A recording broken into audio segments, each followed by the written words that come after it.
Hello and welcome to the Last Wicket. I'm your host, Benny. Thank you for joining us. For today's episode, I'm joined, as always, by my co-host, Mayank. Hey, Mayank. Hey Benny. And our special guest today is Chris-Britt Searle from the Next Test, which is a nonprofit organization that provides climate education and resources and just working on climate solutions within the world of cricket. So, Chris, thank you so much for joining us today. Thank you very much for having me, guys. Great to be here.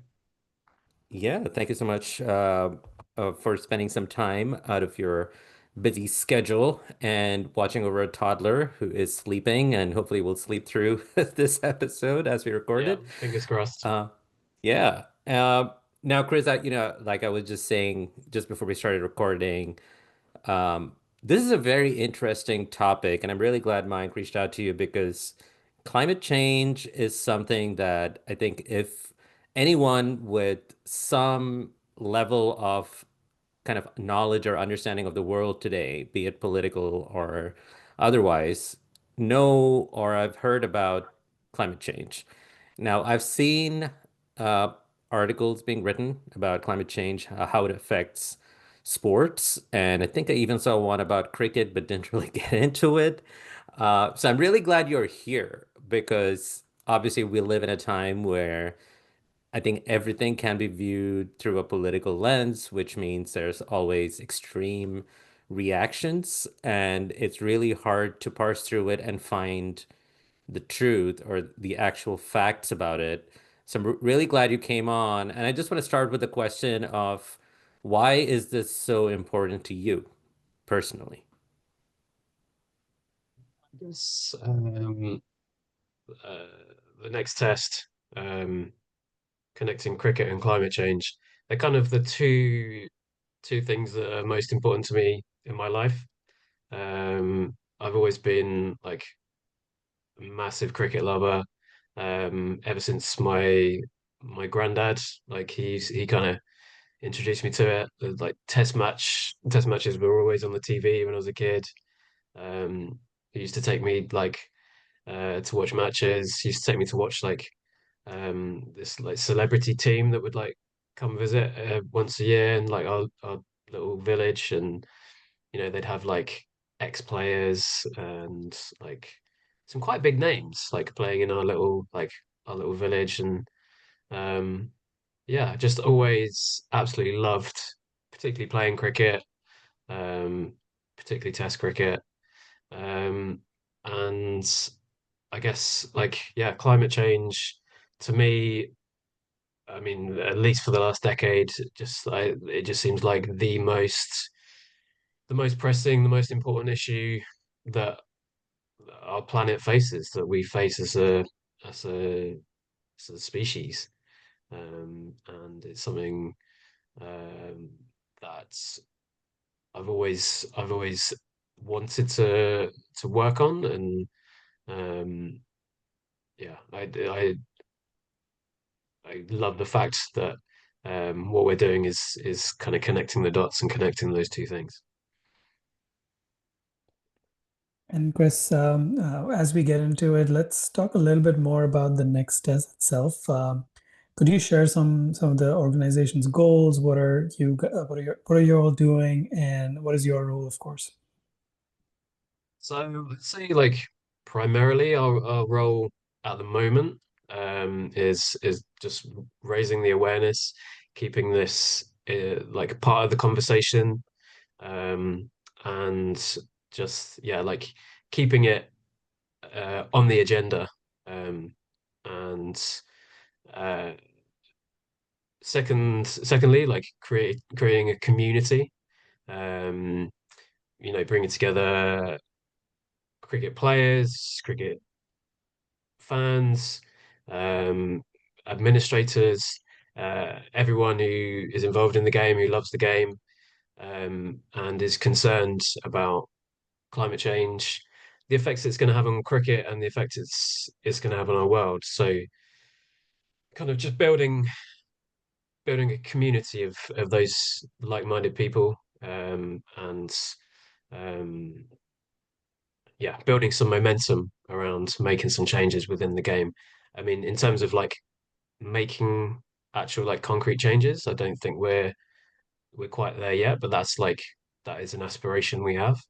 And we're about to go through a process of yeah, kind of looking at the long term goal, like what it is like we're aiming to do. But yeah, it'd be great to um actually yeah get to like if you look at like what Cricket for Climate are doing in Australia, like actually physically getting solar panels on cricket clubs and getting getting money out of the government to fund those kind of things. That's the sort of long term ambition of the type of thing we might look at in the future. So, can you lay it out for us when you talk about climate change affecting cricket? Like specifically, like what are you talking about? Are you talking about like extreme heat, like, global warming, for instance? Or are you talking about like and for me, when it comes to cricket, like one of the biggest issues is like how many games today are affected by rain? And it's how is that tied, or is that tied to climate change? So can you give like specific examples that you're working on? Sure, absolutely. So, I mean, um, like you said it yourself, like cricket is so dependent on the conditions, on the weather, on the state of the pitch, and it's one of the sports that is most sensitive to and most vulnerable to the changes that we are already seeing from our changing climate, and that predominantly is things getting more extreme. So we are seeing, for instance, in India, significantly more days of extreme heat each year. Um, and at the same time, you're seeing more extreme rainfall, and that's that's everywhere. Like in the UK, um, uh, for instance, Worcestershire, um, uh, their ground is flooded. I think it was 8 times last winter, and those extreme rainfall events are just getting more and more frequent and more extreme. And like their ground is they're looking at having to move ground because it's just no longer viable to the cost of recovering from these sorts of events is just unsustainable. um, and we're only going to see more and more of this as our climate gets more chaotic and more extreme. So yeah, it's the extreme heat, the the extreme rainfall, and then conversely the drought. You look at in South Africa, for instance, Cape Town has been close to running out of water at times. How do you maintain cricket in those conditions? You can't really. And that we're seeing it all over the world. Like I was reading the other day, like Tehran in Iran, the capital of Iran, the government is literally saying they may have to evacuate the city because the city's running out of water. I know Iran isn't currently a big cricketing nation, but it's adjacent to some. Um, and we're only going to see more and more of this. Even here in the UK, we've just had one of the driest summers ever. Um, and officially parts of the UK have been in drought, which means you can't use hose pipes, you can't water pitches, and that even becomes dangerous. We had an article recently on our website from a guy who I think he's a commentator down in Somerset, but like playing for his local team, like he got smashed in the face with the ball, just fielding, because the pitches are, they're so dry and full of cracks and bumps, and it gets to the point that it's even like becoming dangerous to play on these kinds of surfaces. Um, and you see in Australia, there was the example of the guy of let me just check his name. I don't want to get it wrong. Junaid Zafar Khan, the guy in Australia who died quite recently. I think it was like 41 degree heat, and he collapsed on the pitch. So it is, these extreme conditions. At one end of the scale, it means you just can't play cricket. There's going to be more cancellations. It's going to be harder and harder to get cricket happening. And at the other end of the scale, it's dangerous. It's genuinely dangerous. I don't want to like um, kind of overemphasize that too much, or feel like I'm kind of what's the word, like catastrophizing or sensationalizing, but like that is that is a possibility, right? It can actually become dangerous to play.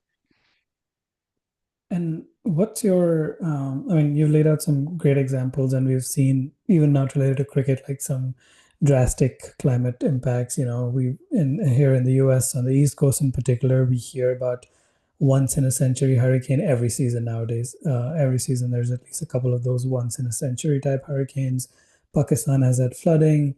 So we're seeing that, but I guess even for somebody like myself who's conscious about, making the right decisions, whether it's taking public transport or driving a hybrid, whatever it might be, even I have not really connected the two. So what is your assessment of the awareness, this sense of awareness in cricket fans and cricket clubs on the impact of climate change? Have you seen a lot of that? I know obviously there's some international stars like Pat Cummins who have been pretty vocal about this.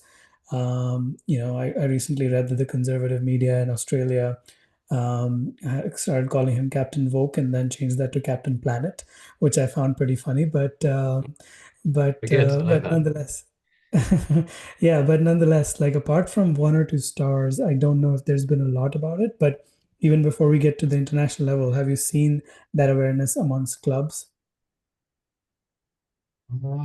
I think it's certainly something that's the awareness is rising, and you see now um, in the IPL, like RCB, do stuff. They had like a like Go Green game. I don't know if you come across the Desert Vipers over in the UAE. They play in the ILT20. They're like all about sustainability and it's like yeah, big on their agenda.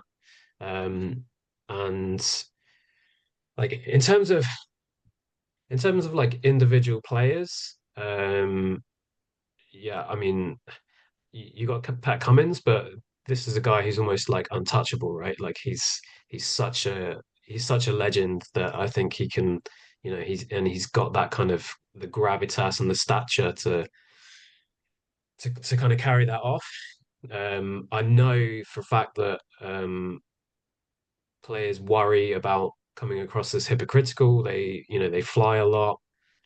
They feel like they're not necessarily experts on climate change. And there's like, this is their livelihood, right? They're hesitant to do anything that might compromise that.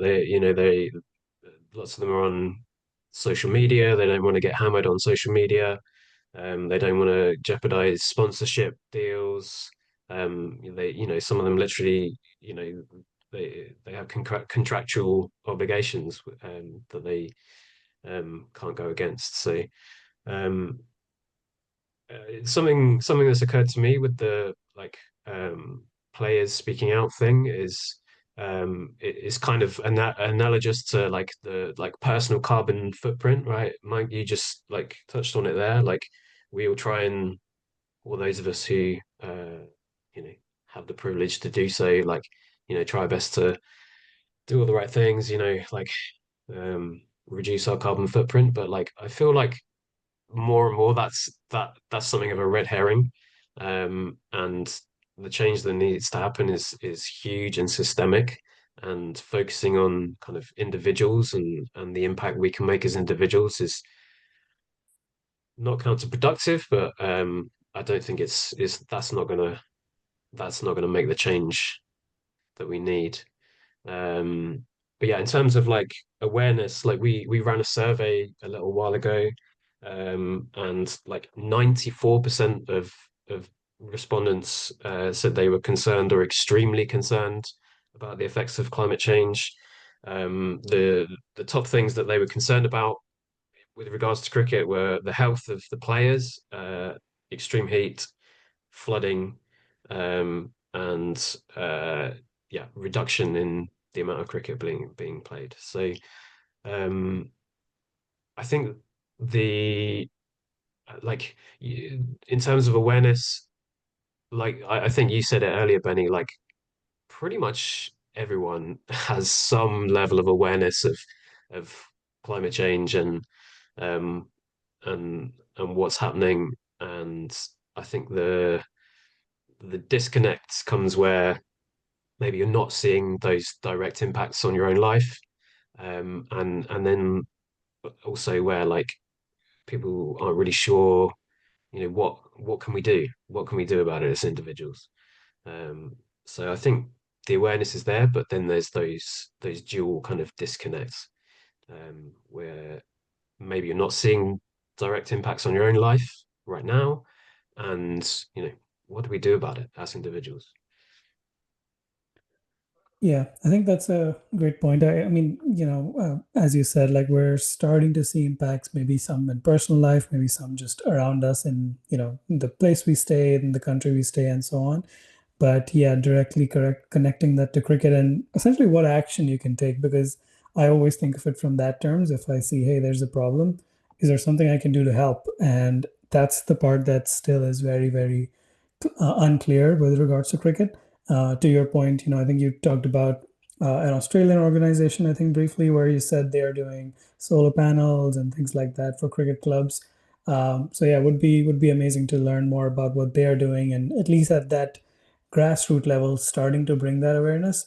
Because then, 20 years on, when you have all these cricketers who have come up watching all these actions being taken, the whole team, and there's Pat Cummins might be an anomaly right now, but that's not going to be the case going forward. So they'll have a better chance to speak up, and talk about this and spread awareness, and hopefully also get some actions in. And there's strength in unity. The more people that do speak up, and the more that we can build those connections, the more power we have. We're greater than the sum of our parts. Um, like for example, like in the UK, like one of the highest profile players that's spoken up about it is Maya Bouchier from the England women's team. Like she's an eco athletes champion, and is like really quite outspoken about these kind of issues, particularly like her own personal experience. Um, and I know now that like she's involved in like the Players Cricket Association now have a like sustainability committee, and like the players, like they are behind the scenes, they are talking about this stuff a lot, and it is a point of concern. um but yeah, it's that big question of like what what can we what can we do as individuals. um the best often we can do is yeah, form those connections, and come So, together. Chris, do you see any kind of cultural disconnect on this issue? Because some of the examples you've given, from England and Australia, have you had any opportunities to interact with people, like, Asian countries, for instance? And if you have, like, what is that discussion like? Or do they consider it something notable that they have to address? So like like from our point of view, we haven't had much direct contact. We have like contact with some journalists, like in India and Pakistan, for instance. But like if you look at the latest Hit for Six report that we were involved in producing, we weren't directly involved with the work in India, but there was quite a big like focus on India in the report, and that involved speaking to yeah, cricketers on the ground in India, and like gathering those kind of like grassroots voices. And what's like abundantly clear is like it is it is a serious area of concern. Like let me see if I can pick out a couple of quotes for you. Um, like uh, People in India are seeing games cancelled or shortened all the time. People are worried that uh, people will just start drifting away from the game. Um, it's becoming really concerning. There's more and more days of extreme heat. Like there are lots of examples in the report of yeah, people in India are like experiencing the effects and they understand why, and like it is like a serious concern. One other piece on the report that I was reading about is just, obviously what you're mentioning is just grassroots level or smaller clubs, people who are playing just amateur leagues. They are concerned about it getting more and more unbearable. But obviously, this is not impacting just those people. The report mentions that 36% of the 2025 IPL matches, for example, were played under extreme caution conditions, while another 12% were in the danger zone. You've already talked about England and the long summer that was there this time around, the extreme heat. Pakistan has had some crazy flooding in their, I believe, their western or northwestern portions. So it is starting to impact even at the higher level. Um, Considering that I don't believe so, but correct me if I'm wrong, but I don't think we've seen any major initiatives by any of the boards. BCCI, ECB, Cricket Australia. Are you seeing any major movements from boards perspective? I know that the Australians, I think they have brought in a heat policy. I think the ECB, that's something they are looking at. Um, but yeah, aside from that, I've yeah not seen much.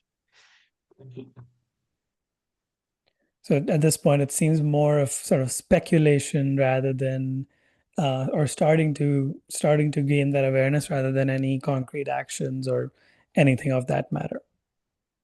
Yeah, absolutely. I mean, the ICC don't seem to have taken any concrete steps at all.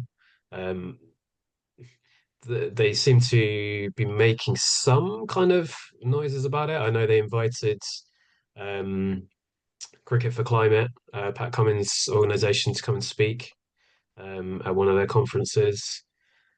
So they are, they are paying attention. They are aware. Um, but yeah, in terms of uh, concrete actions, we're not seeing very much. The ECB, um, they they do have a sustainability strategy. They have a full-time sustainability manager, Kathy Gibbs, who's like, she's amazing.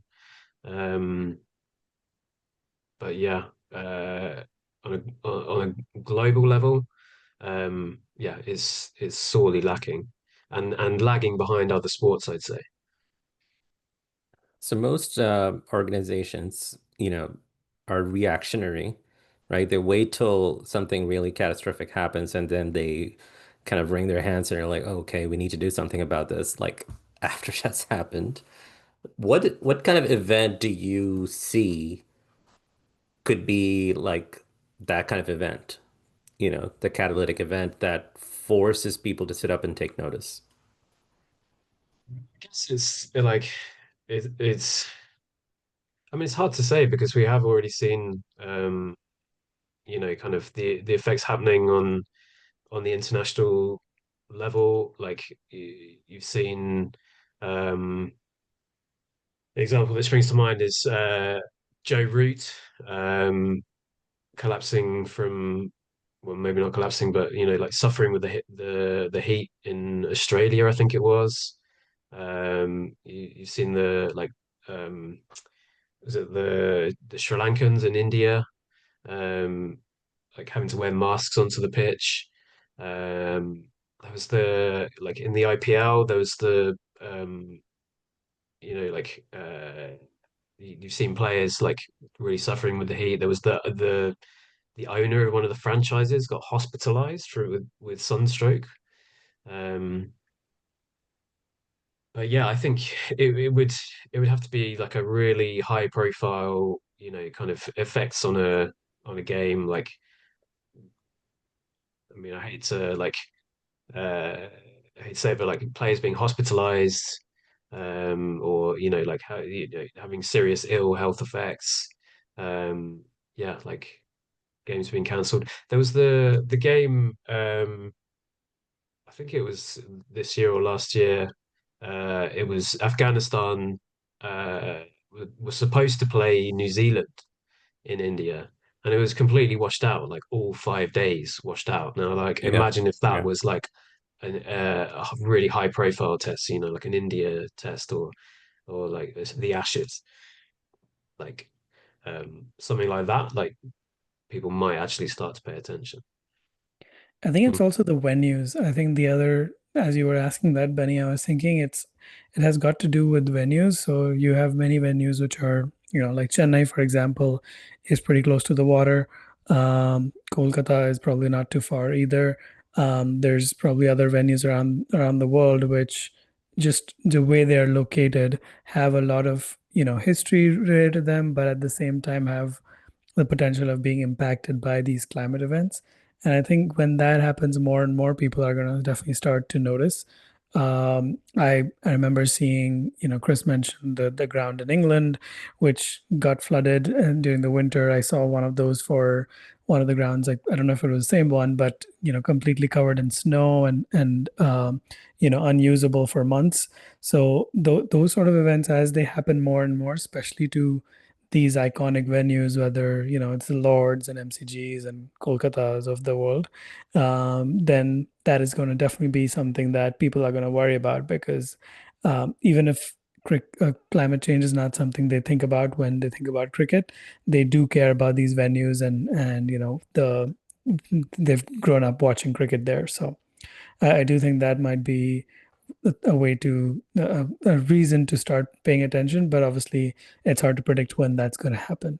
Yeah, um it's a lot of it's the same with so much of this, with climate change. It's all so kind of hypothetical, and it's based on models, and yeah, we're starting to see some of the effects now, but it's hard to kind of join up all these like isolated events and form like a cohesive global picture. But it's interesting you touched on the coastal venues, because that's something I'm looking at the moment. Is you can get mapping of like projected sea level rise and therefore projected flooding, and I'm looking at like which particularly international venues are going to be at risk in the coming decades. And I like Kolkata is definitely one of them. Probably Chennai. There's at least like five or six in India, um, and yeah, I like there's venues all around the world that are, if the sea levels rise as projected, like they're going to be at risk of repeated flooding, if not just completely underwater. Chris, you had mentioned earlier that cricket is lagging behind some other sports in terms of initiatives that are being taken. Are there a couple of specific ones that you think that are being implemented in other sports that cricket could actually like, you know, also implement? There's a good question that uh, I don't think I have a good answer to at hand. Yeah, without going away and doing some more research. Okay, something to follow up on then. Yeah. I think the one other piece that I've been thinking of as I've been reading more about this topic is, I know it's not in the report that you mentioned, Chris, but just the manufacturing of bats and balls. Mm. So that I recently read that English willow, the specific type of tree that is required for making these bats, they've had a couple of bad seasons, and so the number of the amount of wood available has been decreasing, and that's again an impact of climate change. Recently, I read or maybe I heard Jason Gillespie mention that having balls of leather is not something sustainable, and it was I think one of the first high-profile cricketers who was talking about it, and I don't know if he had a solution to it, but it was more of, hey, we need to start thinking about alternative Yeah. materials. Yeah. Um, are you aware of any other research, anything like that, or conversations that have been happening in this direction? So yeah, I mean, like with the willow, I think I think they were talking about on the Wisdom podcast recently, and I think like climate change is definitely a factor, and it will undoubtedly continue to be a factor. You know, it is going to affect the the growing seasons and the ability to grow that willow. But it's not, you know, it's not the only factor. I think the massive increase in demand for bats has you know that's what's putting the major pressure on it. You know, you've seen the explosion of T20, and not only has that led to high demand, it also means that the bats are you know they're not built to last, and you know they're almost like single use sometimes. Um, so you know the way they put it on the Wisdom podcast is like they should have anticipated this huge increase in demand like 30, 40 years ago and planted like 5 times as many willow trees. Um, so I think that's like I don't want to overplay the climate part of it too much, but um, I think it's inevitable that is going to have some impact on the supply. Um, and I know that there are moves to look at alternatives in terms of cricket bats. You know, they've looked at I know there's people looking at bamboo. I don't know how viable that is. I saw recently that these new like composite bats, but we had a heads up recently from a guy who works in that kind of material space that they're not so great in terms of um, being recyclable. So I don't know how sustainable an option that is, but yeah, I like bats like it is going to be an issue. I don't know how big an issue. In terms of the balls, I am personally a vegan, so I really struggle using leather cricket balls. But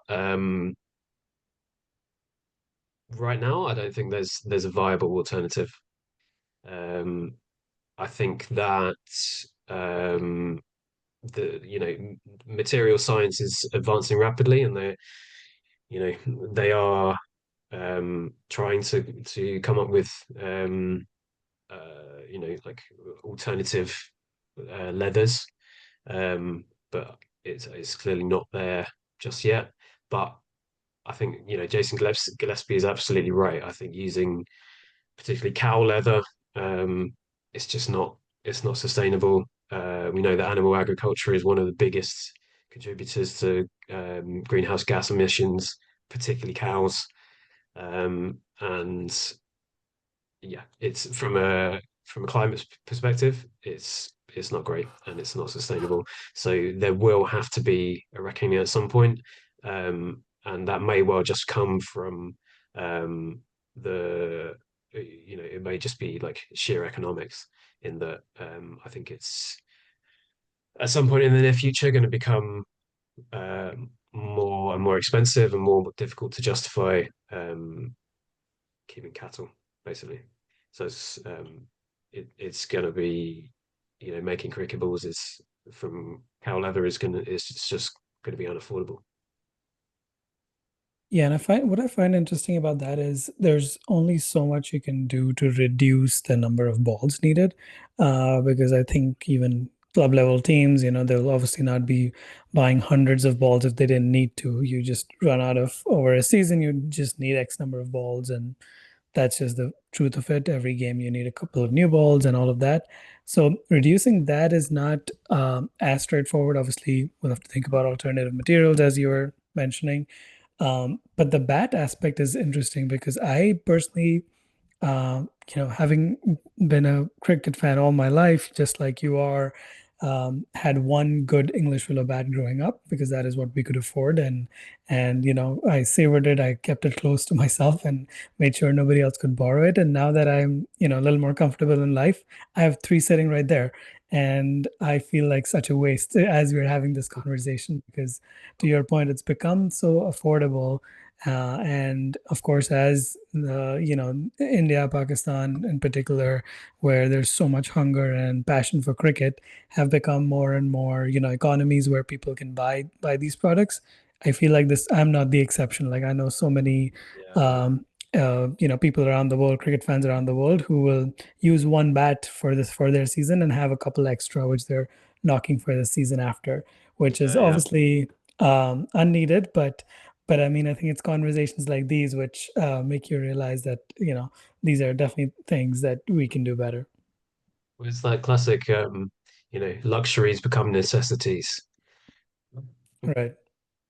I do you reminded me though, like the point I wanted to make about yeah, like repairing bats and looking after bats and reconditioning bats. I think is something I could certainly do better. And we could all, we could all be doing that. I saw a great thing on Harry Brook on his Instagram. Like he takes his bats to like a 10-year-old kid. To like this 10-year-old kid just like set up his own little like cricket bat like refurb thing in like his dad's garage.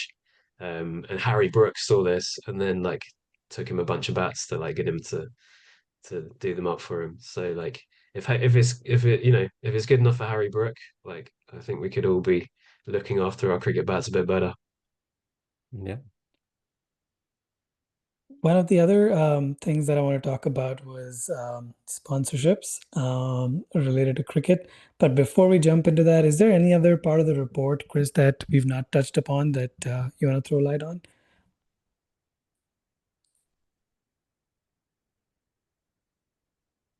One thing I found really interesting was the Simon Katich in Australia, talking about like his own children um, being affected by lots of cancellations, particularly from rain. It's just not something you associate from with Australia. Um, and Anyway, it made me think of a report I saw recently that talked about how athletes can kind of uh, talk about this stuff with credibility, and it's all about like relating it to their own experience. And yeah, I just wanted to like highlight that story from Simon Katich about like he's worried about his kids losing cricket. And yeah, I'd say to like any cricketers anywhere that are like kind of um, concerned about this kind of thing or conflicted, like just like yeah, think about your own experience and your own life and like how this is impacting or could impact on it. Absolutely. I think, the home of US cricket, since two of us are sitting here in the US, is often considered North Carolina and Mm. the Raleigh Cricket Ground, which has hosted multiple major league finals and all of that. And I know not too far from there, there was a major flooding that happened, which destroyed parts of, North Carolina, which are actually pretty inland. They're not even very close to the coast, but there were just storms that flooded that. So yeah, it's definitely coming to our neighborhoods and our cities and things that we need to keep in mind. There's Um, the huge flood in Texas not so long ago as well. right. Yeah. Yes. Um, I want to talk little bit about sponsorships. We've kind of touched on, what the boards are doing. ICC seems to have some level of awareness, but probably not action yet. ECB seems to have a commitment to UN Sports for Climate Action with certain targets for 2040 and 20 net zero for 2040. But as I look at the sponsorships around ICC, I still see Aramco as a key ICC sponsor. You see their logo in the background on the ground every World Cup game or I mean, every is there Champions anyone Trophy game. not sponsored by Aramco? Right. We also see leagues sponsored by ExxonMobil, for example. Mm. The Caribbean Premier League, which is has that as one of their key sponsors, and they've spent a lot of money trying to debunk the whole thing about climate change and trying to spread, other theories around all of this. Um, I think we've also seen in general there's a lot more Saudi Arabia influence in cricket, and that's just not just cricket. I think they've been trying to invest in all sports to just help with the marketing that the country has. But considering all of that, do you think ICC is headed in the right direction, or do you think like the overall, the cultural change that Benny touched on is not going to come until some of these sponsors are sort of pushed out of the door and replaced by some more forward-looking, future-thinking sponsors? Sure. I mean, the first thing to say is like, cricket, like any sport, needs money, right? Uh, like they need this one, they need sponsorship, um, in order to function in the way that they do. Um, and like that's always going to be part of the equation. I think that there's always going to be um, conflicts of interest. But like this particular one, like with Aramco, um, and Saudi Arabia, it just creates such a huge conflict of interest for cricket, particularly because you know cricket, like I mentioned, is at it's so vulnerable to the effects of climate change, and you know it makes it almost impossible for an organization such as the ICC to credibly um, speak about it or do anything about it because they have this compromising relationship with one of the world's biggest polluters. And let me just read you a quote from this is from Dr. Mariam Al-Dasari, and she's a board member at Alkist, who are one of the NGOs who are involved with us on there's a campaign um, uh, trying to numerous sports organizations, FIFA, um, the ICC, the Formula One, top of my head, various sports organizations that have this Aramco sponsorship, to to justify it if they can, and ideally drop that sponsorship. But anyway, this is what she said. She said sports washing is the Saudi Arabian regime's most effective PR weapon. Um, and I don't think it's a coincidence that Aramco or the Saudi Public Investment Fund, I think they have like something like 70 sports sponsorship deals in different sports around the world. They're like um, buying up sports teams, talking about buying into cricket even further. And it's a very yeah, it's a complicated web to extract yourself from. Um, but like I say, if you if you want to um, have any kind of moral credibility, um, it's it's a not a relationship that you can be part of. One of the things that, I mean, obviously, this is not, you're right, it's not something that can change overnight. And there's a balancing act, right? Like, obviously, cricket needs the money to to sponsor and continue to survive and thrive. And even now, I think it's the big three boards that are earning so much, and there's so many other boards which are barely scraping by. So there's so much more money that is required by the sport. So this is definitely a challenge that is going to continue over the next few years. And that balancing act needs to be managed. But I think the other aspect of it that I think about is the outcome of it. And the outcome of continuing down this path is we'll probably have to think about something like indoor stadiums. Like I know I don't know which stadium it was in Australia, but they used to have the dome at one point, which would Yeah, yeah. cover up and help with, rain or other climate effects. Um, That's the moment, been proposed recently by the ECB. I mean, it's all very kind of um, pie in the sky at the moment, but yeah, there's talk of building an indoor stadium in the UK. and the thing about that is I'm all for, adjusting to the times. Benny and I have chatted about night tests and 4-day tests, and while we both love the test game the way we've seen it over the years, I generally think we have to move with the times. And if night cricket and 4-day cricket is the more sustainable way, more, financially sustainable way for a lot of these countries, that is something that needs to be considered. So I would totally be on board understanding that. But I think the piece around indoor stadiums, it completely changes your game. Suddenly we've talked about clouds and moisture and humidity helping swing. Suddenly that goes out of the picture if you have indoor stadiums. This And becomes an entirely different game. exactly. So I think You that know, like has to kind be of, kind of like you said, like you have to move with the times, and cricket has moved with the times. Cricket is constantly adapting and changing.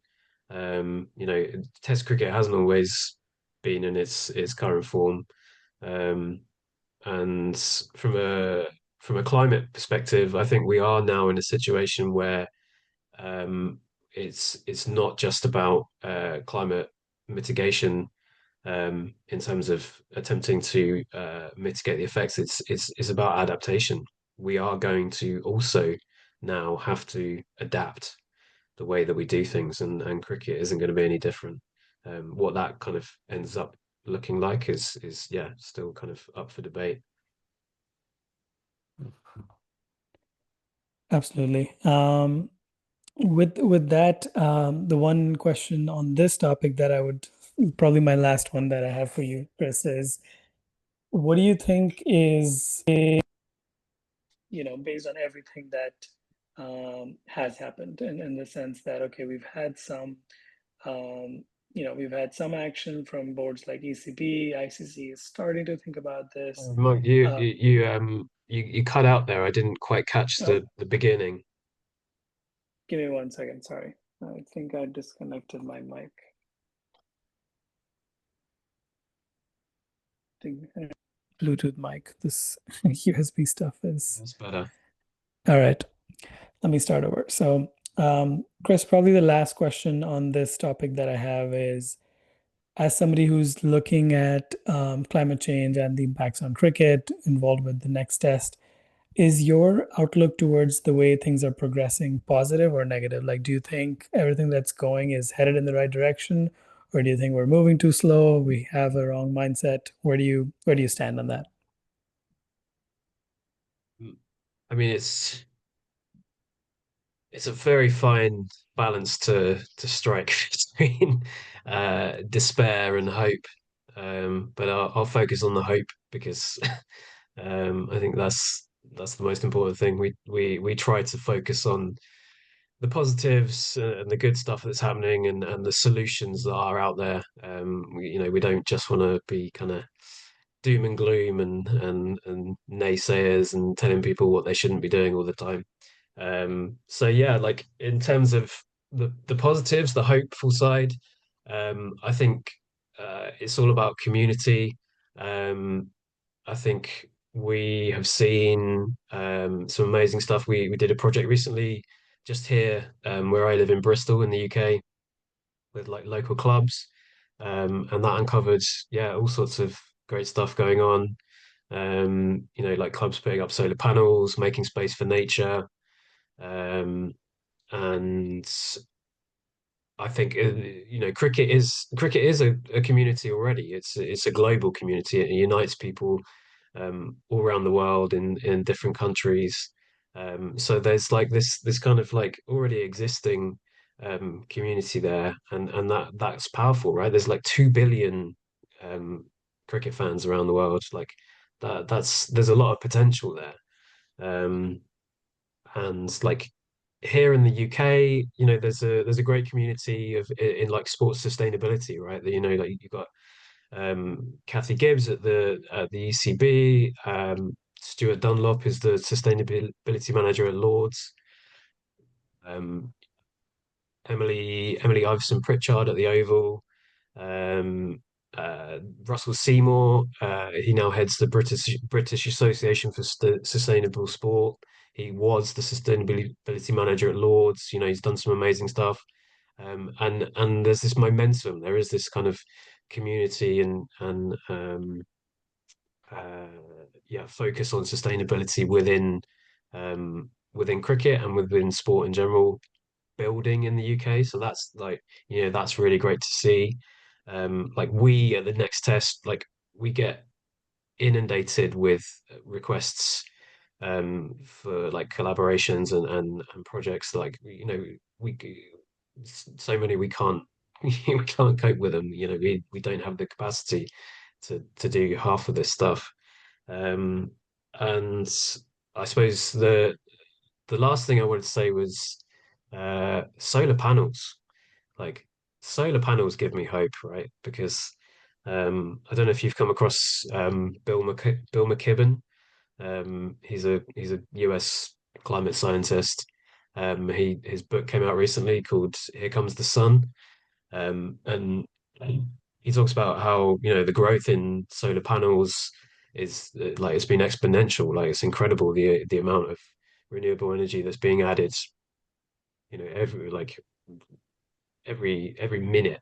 I saw some incredible stat about like um the amount of like kilowatt hours that are added in Pakistan every minute or something.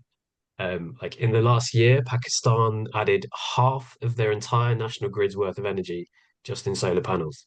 And this is like just like individual, like random like farmers in the middle of nowhere, like sticking up a couple of solar panels that they've got cheap from China. Um, and that's another conversation.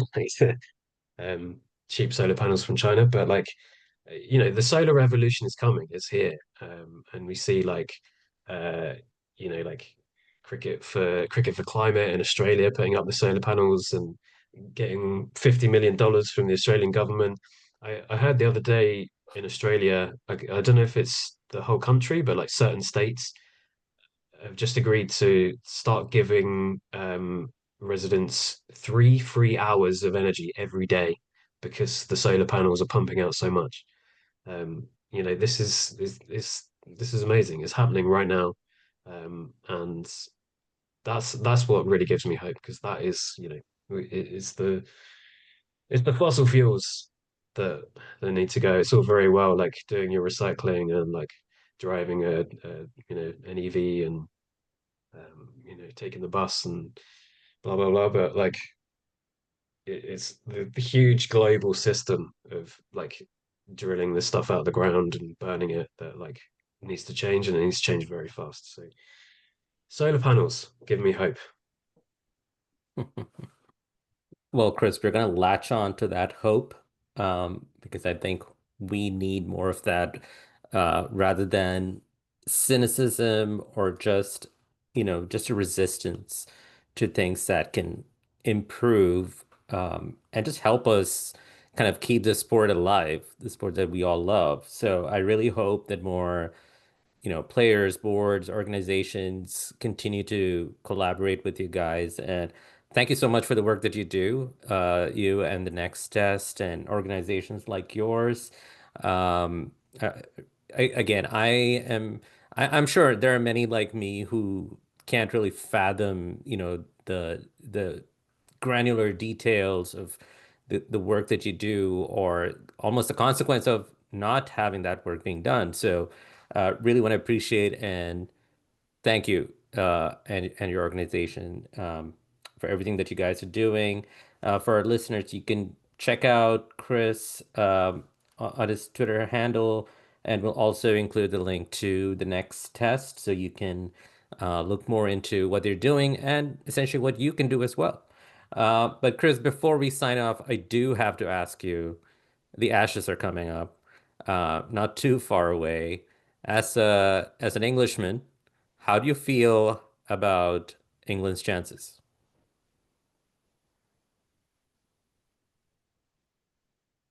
I mean, my heart says uh, that it's going to be our time. You know, this is like the culmination of the Bazball project, and it's all like this is it. This is our moment, and we've got this battery of fast bowlers who are just going to blow Australia away. But then my Yeah. head looks at the stats of like the last You've time been down that this we road before. yeah and I just feel like the England team is kind of like held together with like sticking tape Yeah. and string Hmm. and what's that Hey, like so do keno Australia, keno tape. apparently. Well, yeah, there is that, but like they're also it's Australia in Australia. Right. Um, Yeah. yeah, not many teams go there and win. So yeah, heart says England scrape an implausible victory. Um, head says it's just going to be the same old story. But I think it should be. I'm excited. I'm excited for this one because I think it's going to be more fun than the usual um, total drubbing. I think England are Yeah. going to throw a few punches at least. Well, absolutely. I think that's one thing that we will know for sure under Bass McCullum and Ben Stokes that this English team is not going to be like the English teams of yore who would go and get whitewashed. And I'll tell you what, if England do manage to win the series, it's going to be one for the history books. It's going to Oh yeah, be a fascinating series for sure. But yeah, Chris, thank you once again for joining us. And it looks like your toddler slept through the whole recording, so a win yeah. all around. But yeah, thanks again, and please do come back whenever you want to talk about climate change. So much, guys. Thank you for having me.